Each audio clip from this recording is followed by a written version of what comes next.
Terima kasih Anda masih bersama kami dalam program Majelis Sore, Majelis Kita Semua. Tadi sudah begitu banyak hal yang kemudian juga kita bahas berkaitan dengan kesulitan, istidraj, kesenangan, hal-hal yang menjadi penyebab dan kemudian juga kita ketahui dengan berbagai hal tersebut insya Allah menjadi pelajaran dan tentu akan secara terus-menerus melahirkan istiqomah di dalam kehidupan kita. Tapi kalau kita bicara mengenai cara memaknai, Pak, cara memaknai di dalam sebuah kehidupan tidak lain tidak bukan adalah menghadapinya.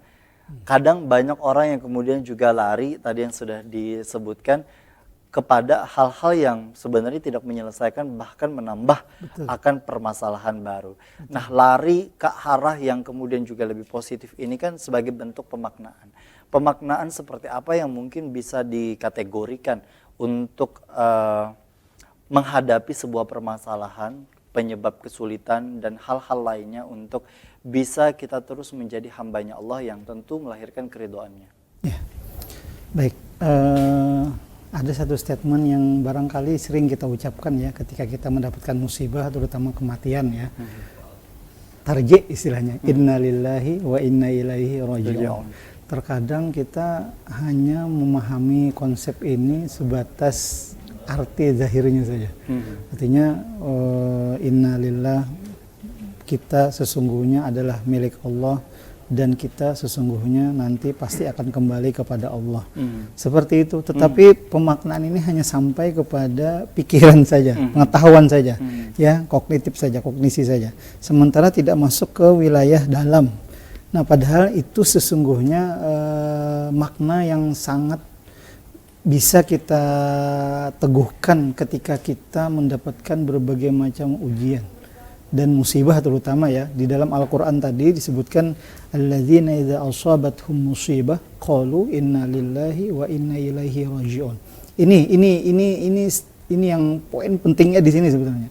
Artinya apapun yang menimpa kita gitu, orang-orang yang beriman, ya, maka pemaknaannya adalah innalillah tadi, bahwa berarti kita ini memang milik Allah gitu, kita ini memang milik Allah, jadi dan kita akan kembali kepada Allah. Jadi apapun yang menimpa kita itu sebagai bentuk kasih sayang Allah kepada kita, dan kita ini ya terserah Allah mau diapakan gitu. Itu konsepnya kita dulu. Artinya, tapi kita yakin bahwa Allah itu maha adil, maha bijaksana, tidak mungkin zalim kepada hamba-hambanya, apalagi hamba-hambanya yang beriman. Tidak mungkin Allah zalim, memperlakukan kita secara tidak adil gitu ya, kepada orang-orang yang sudah istiqomah, sudah senantiasa taat kepada Allah, yang melaksanakan perintah Allah. Allah hanya ingin melihat sejauh mana baik sangkanya kita kepadanya, sejauh mana kita mampu menerima keberadaan Allah, takdir Allah itu untuk kita.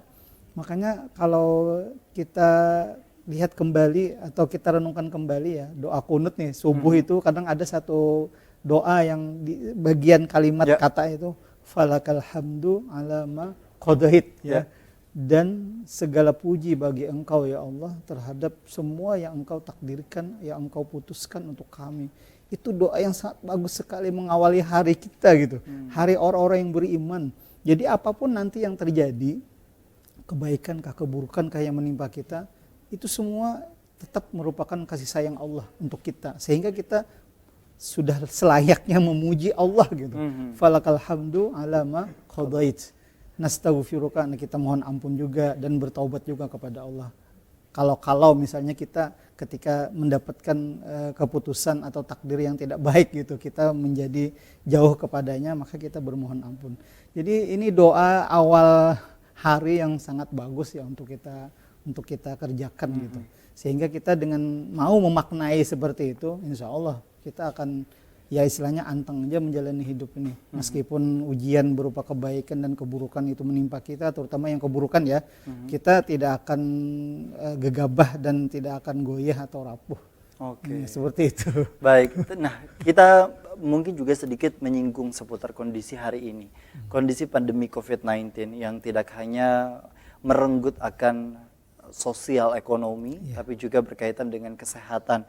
Banyak orang yang kemudian juga kehilangan anggota keluarganya akibat kondisi pandemi COVID-19, dan kemudian juga tidak hanya akan hal itu, pasti banyak dari kita yang menganggap ini memang kesedihan yang dialami oleh semua dari kita, Betul. tapi balik lagi yang merasakan itu kembali ke masing-masing.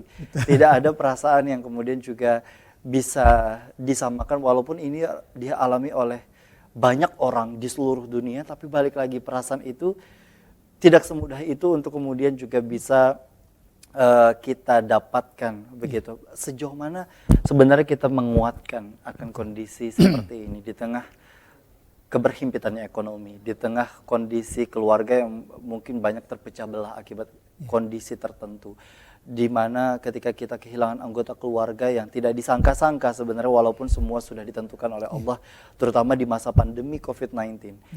Sejauh mana kita untuk merefleksikan kondisi seperti itu, dan bolehkah di tengah rasa menerima kita juga masih merasa bersedih, Pak? Ya. Kalau bersedih itu manusiawi ya. Rasulullah SAW saja ketika meninggal ya anak beliau yang masih kecil gitu, beliau juga meneteskan air mata. Jadi kata beliau ini biarkan saja mengalir. Yang penting hati kita jangan sampai menggerutu. Betul, jangan sampai tidak rela dengan apa yang diberlakukan Allah untuk kita saat itu. Ya, itu yang harus itu yang sangat ditekankan oleh beliau. Artinya ya kalau kita tidak menangis itu tidak manusiawi sesungguhnya. Kalau kita bersedih itu sangat wajar dan memang tidak jadi masalah itu. Ya, yang penting hati kita tetap teguh dengan yakin bahwa memang ya inilah kehendak Allah. Seandainya Allah mau merenggut orang yang kita sayangi ya, dengan cara apapun gitu, dengan cara apapun ini tetap sama hasilnya. Jadi saya baca ada satu kitab ya, Tanwirul Qulub itu judulnya, itu beliau nyebutkan gini, kalau ajal seseorang itu kan sudah sampai, dia tidak akan bisa dimajukan atau dimundurkan sesaat kan, baik dia kena pandemi kah atau tidak kena pandemi kah, ya tetap sama hasilnya. Jadi bahkan beliau menyebutkan gini di dalam kitab beliau itu, bahwa di antara orang-orang yang mendapatkan kenikmatan atau fasilitas di alam kubur ya, fasilitas nikmat kubur itu adalah mereka-mereka yang meninggal di masa pandemi. Baik itu terkena pandemi atau tidak. Situ beliau nyebut itu. Wah, kata saya ini menjadi apa?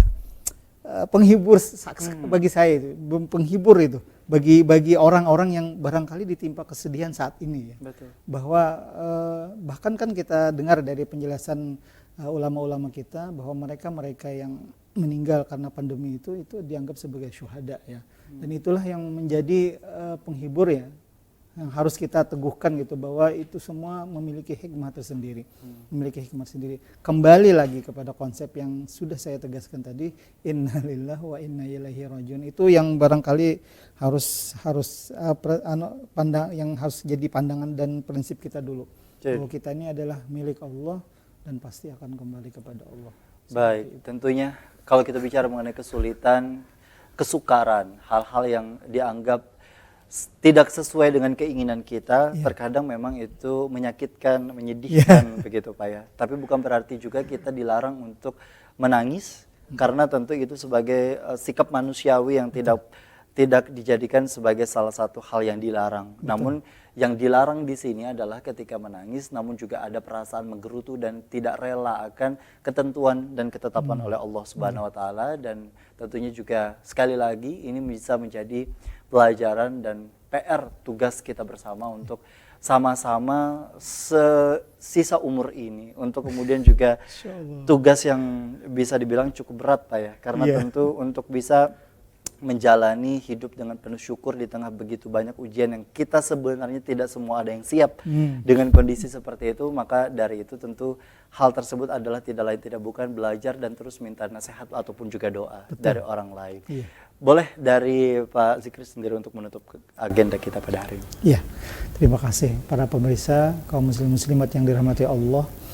Dengan firman Allah Subhanahu Wa Taala yang sudah kita bahas sebelumnya, bahwa kesempitan hidup, kesulitan dan persoalan-persoalan kehidupan yang menimpa kita ya, maka hendaknya kita pandang itu sebagai sesuatu yang harus kita jadikan sebagai pemicu kita untuk segera kembali kepada Allah, karena kita semua adalah milik Allah, maka kita hendaknya kembali kepada Allah dengan kita senantiasa memohon ampunan, memohon bimbingan, memohon hidayah kepada Allah. Karena itu tidak ada lagi jalan yang lain. La haula wala quwata illa billah. Jadi apapun ya persoalan yang kita hadapi saat ini, terutama persoalan-persoalan yang menyakitkan dan menyulitkan hidup kita, maka itu semua tidak lain adalah karena kasih sayangnya Allah kepada kita. Allah ingin agar kita selalu mendekat kepadanya. Allah ingin agar kita selalu berharap kepadanya.